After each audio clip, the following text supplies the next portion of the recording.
भारतीय अर्थव्यवस्था पर ब्रिटिश शासन का आर्थिक प्रभाव।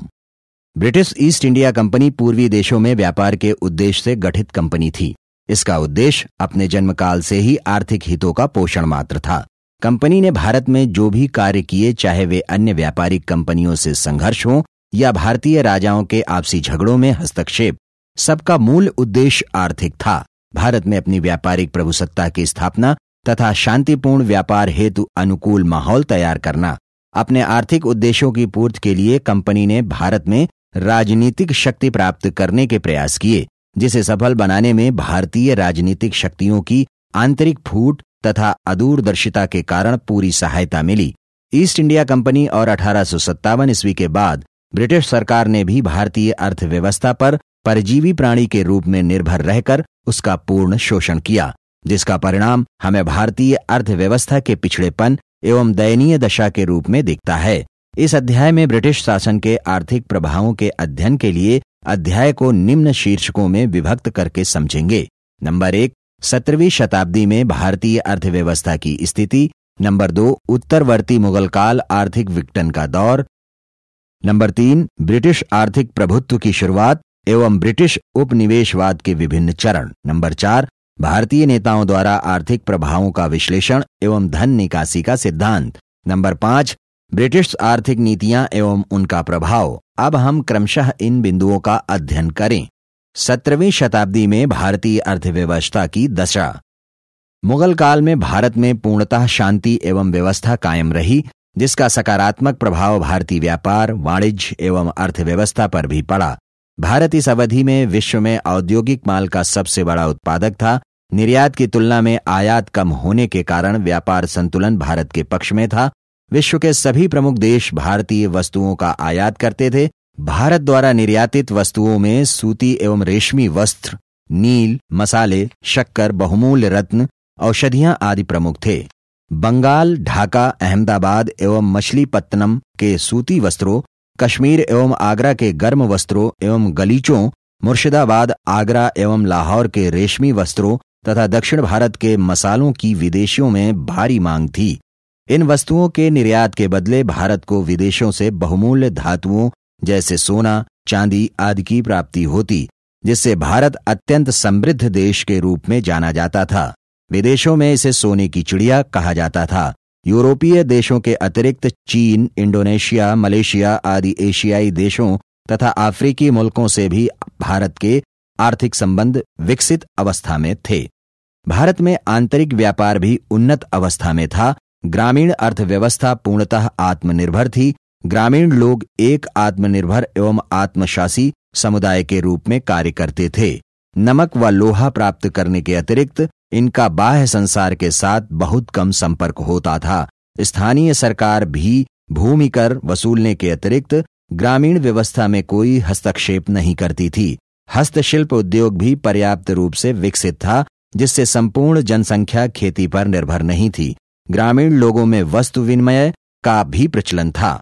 इस कारण मुद्रा का प्रचलन बहुत सीमित था। ग्रामों में अपनी एक बैंक प्रणाली भी थी। इस व्यवस्था का नकारात्मक पक्ष यह था कि भारतीय हस्तशिल्प की एक बड़ी मंडी नहीं बन पाई थी।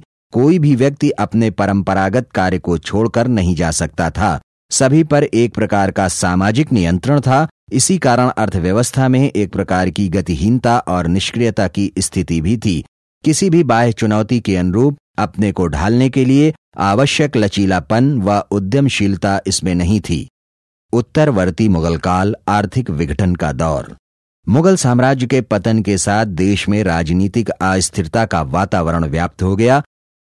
विभिन्न देशी शक्तियों के मध्य राजनीतिक वर्चस्व के युद्धों के बीच सामाजिक व्यवस्था के साथ ही आर्थिक व्यवस्था भी रुग्ण होने लगी। इस काल में आर्थिक अवनति का वह दौर प्रारंभ हुआ जो अंग्रेजों के राजनीतिक शक्ति के रूप में आविर्भाव के साथ निम्नतम स्तर पर पहुंच गया। विदेशों में सोने की चिड़िया के रूप में जाना जाने वाला यूरोप के साथ ही एशिया व अफ्रीका महाद्वीप के विभिन्न देशों तक अपने उत्पादों के लिए प्रसिद्ध भारत की अर्थव्यवस्था की विकास की धार अब कुंद होने लगी थी। अब हस्तशिल्प को संरक्षण नहीं था। परिवहन के साधन अत्यंत खस्ताहाल हो गए थे। व्यापार मार्ग असुरक्षित हो गए थे। लूट व जोखिम के भय से व्यापारियों ने अपना पेशा बदलना शुरू कर दिया था। बढ़ते घाटे के कारण कुटीर उद्योगी या हस्तशिल्पी भी अपने परंपरागत पेशे को त्याग कर कृषि कार्य की ओर रुख करने लगे थे। निरंतर युद्ध में उलझी भारत की विभिन्न क्षेत्रीय शक्तियों के पास इस बिगड़ती दशा की ओर ध्यान देने की फुर्सत नहीं थी।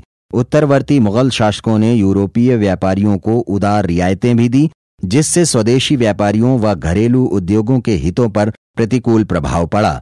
इन रियायतों और सुविधाओं के कारण विदेशी व्यापारी अंतरप्रांतीय व्यापार के एक बड़े भाग पर एकाधिकार जमाने में सफल हो गए। मुगल साम्राज्य के विघटन से कमजोर हुई केंद्रीय शक्ति का लाभ उठाकर ईस्ट इंडिया कंपनी ने अपनी कोठियों की किलेबंदी व सुरक्षा के समुचित प्रबंध कर लिए। इंग्लैंड की सरकार भारतीय वस्त्रों की ब्रिटिश बाजार में पहुंच को लेकर सजग थी और उसकी भीतरी पहुंच का मार्ग बंद करने को तत्पर थी। इन सभी कारकों ने भारतीय अर्थव्यवस्था को कमजोर करने में और उसे पतन के मार्ग पर ले जाने में योगदान किया। ब्रिटिश आर्थिक प्रभुत्व की शुरुआत एवं ब्रिटिश उपनिवेशवाद के विभिन्न चरण। प्लासी के युद्ध 1757 ईस्वी तथा बक्सर के युद्ध 1764 ईस्वी में विजय के साथ ही अंग्रेजों ने बंगाल के विशाल क्षेत्र पर अपना प्रभुत्व स्थापित कर लिया। बंगाल में अंग्रेजों ने अपनी आर्थिक नीतियों का प्रथम प्रयोग आरंभ किया।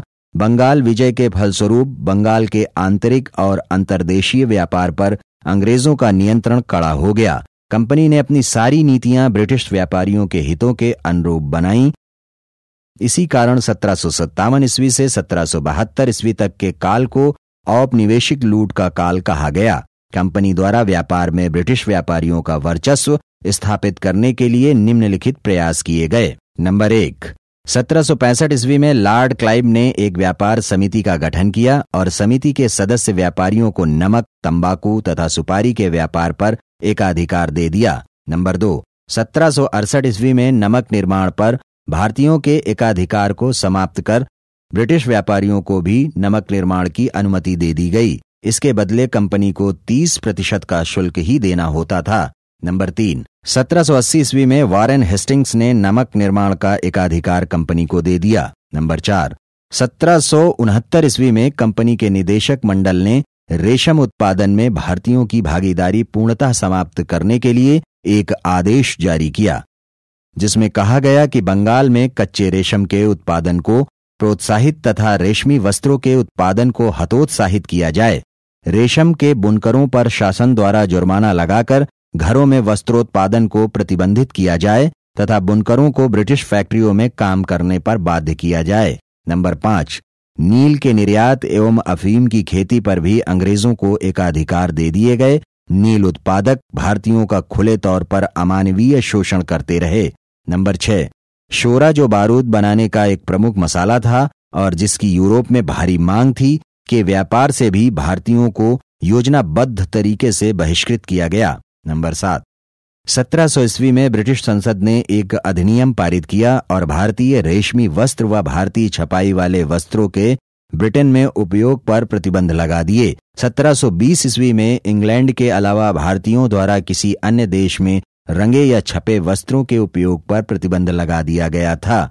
इन सब प्रयत्नों के अतिरिक्त ब्रिटिश अधिकारियों की भारतीय राजाओं से प्राप्त व्यक्तिगत उपहार में विशेष रुचि थी। कंपनी के अधिकारी निजी व्यापार द्वारा लाभ अर्जन हेतु तमाम प्रकार के भ्रष्ट तरीके अपना रहे थे। इसे एक अंग्रेज इतिहासकार ने खुला और बेशर्म लूट का काल कहा। कंपनी के इन प्रयासों का परिणाम ये रहा कि भारतीय अर्थव्यवस्था, जो एक अधिशेष सरप्लस तथा आत्मनिर्भरता वाली अर्थव्यवस्था थी, अब पूर्णतः औपनिवेशिक अर्थव्यवस्था के रूप में परिवर्तित हो गई। 1765 ईस्वी से 1771 ईस्वी तक राजस्व का अधिशेष, जो बंगाल में 40 लाख पाउंड था, कंपनी ने हड़प लिया। एडम स्मिथ नामक ब्रिटिश विद्वान ने धन के इस एक पक्षीय अधिगम को धन की लूट की संज्ञा दी है तथा कंपनी के स्वामियों के अधिकरण कोर्ट ऑफ प्रोप्राइटर्स को भारत में लुटेरों की नियुक्त करने वाले अधिकरण की संज्ञा दी है।